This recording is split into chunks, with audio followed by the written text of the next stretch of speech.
Hola, soc la Roser i vaig començar fent de monitora amb l'IA Eden amb uns campaments que es van fer a les Basses de la Jonquera. Després vaig continuar aquí, als Aiguamolls, també vam anar a Ansó, a Somiedo i a molts altres llocs.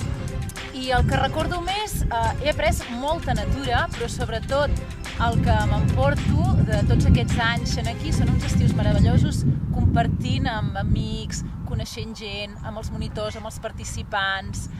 Amb molta il·lusió estem muntant una trobada perquè ens tornem a reveure tots el dia 7 de maig. A les 10 del matí us esperem aquí a la Closa.